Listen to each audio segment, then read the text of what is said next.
بسم الله الرحمن الرحيم. الحمد لله رب العالمين. اللهم صل على محمد وآل محمد. أهلا وسهلا بكم أيها الأحبة في الحلقة الثالثة من سلسلتنا العقائدية. سنتعرض اليوم لبيان عقيدتنا في الله تعالى، وأول ما سنتحدث عنه هو إيماننا بأن الله تعالى موجود.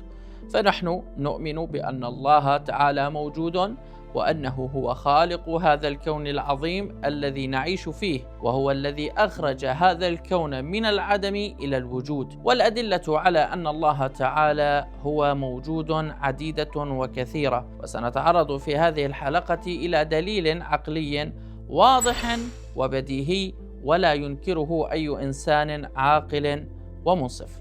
الدليل الذي سنتحدث عنه اليوم يعبر عنه بدليل الحدوث، وخلاصة هذا الدليل هو التالي: أولاً، نحن نرى أن هذا الكون حادث وجديد، بمعنى أنه في مرحلة من المراحل كان معدوماً ثم خرج من العدم إلى الوجود. ثانياً، هذا الخروج من العدم إلى الوجود هو حادثة من الحوادث، كانكسار إناء زجاجي أو بناء بيت في مكان من الأمكنة، وغير ذلك من الحوادث التي يكون فيها انتقال من حالتين: الأولى هي حالة العدم، والثانية هي حالة الوجود، وهذا أمر واضح وبديهي. ثالثاً، كل حادثة من الحوادث لا بد لها من مسبب ومحدث، فالإناء الزجاجي لا ينكسر من تلقاء نفسه، وليس الأصل فيه الانكسار، بل الانكسار حالة تعرض عليه وتوجد فيه بعد أن لم تكن موجودة. فلو خرجت من المنزل وقد تركت إناء زجاجيا سليما ثم عدت للبيت فوجدت الإناء مكسورا، فهل يمكن أن تتقبل كون الإناء قد انكسر لوحده؟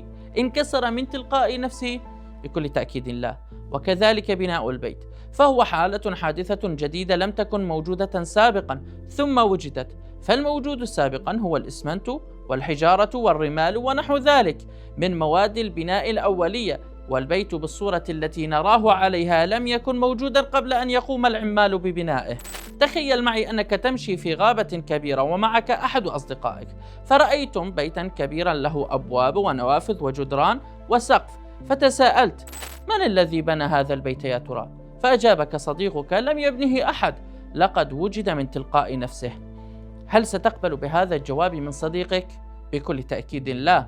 والسبب في ذلك أن عقلك يدرك أن كل حادثة جديدة لا بد لها من محدث ومسبب، وهذا ما نحاول إثباته في هذه النقطة. فنحن بنفس النحو والكيفية نسأل: إن خروج هذا الكون العظيم الذي نعيش فيه من العدم إلى الوجود حادثة تشبه تكسر الإناء الزجاجي ووجود البيض بعد أن لم يكن، فهذه كلها تشترك بأنها حوادث لم تكن ثم كانت، لم توجد ثم وجدت. فمن الطبيعي جدا أن يكون لهذه الحوادث محدث ومسبب، ومسبب ومحدث هذا الكون هو الله تعالى. إذن قانون الحدوث أو السببية دليل واضح على وجود الله تعالى، وأنه هو خالق هذا الكون العظيم. وهذا القانون يستند إلى بديهيات واضحة، وهي أن هذا الكون حادث، وأن كل حادث لا بد له من محدث.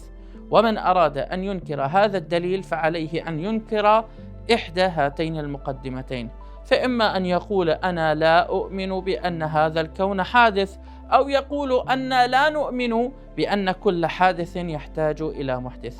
وهذا كما ترون أيها الأحبة غير مقبول، لأنه مخالف للبديهة العقلية. فالمؤمن وغير المؤمن يقران بأن هذا العالم حادث، وإن اختلفوا في تفسير كيفية الحدوث. وأيضا لا يوجد إنسان عاقل يؤمن بوجود أثر من الآثار بدون وجود مؤثر وبدون صاحب لهذا الأثر هو سبب وجوده. أيها الأحبة، بهذا المقدار يتم الدليل الأول على وجود الله تعالى، وفي الحلقة القادمة سنذكر دليلا آخر على وجود الله تعالى. فترقبوا الحلقة القادمة، ولا تترددوا بإرسال أي سؤال يخطر في بالكم من خلال التعليقات أو من خلال تطبيق المجيب، وإن شاء الله تعالى سوف نكون في خدمتكم في الإجابة. وفقكم الله لكل خير، ودمتم في رعاية الله.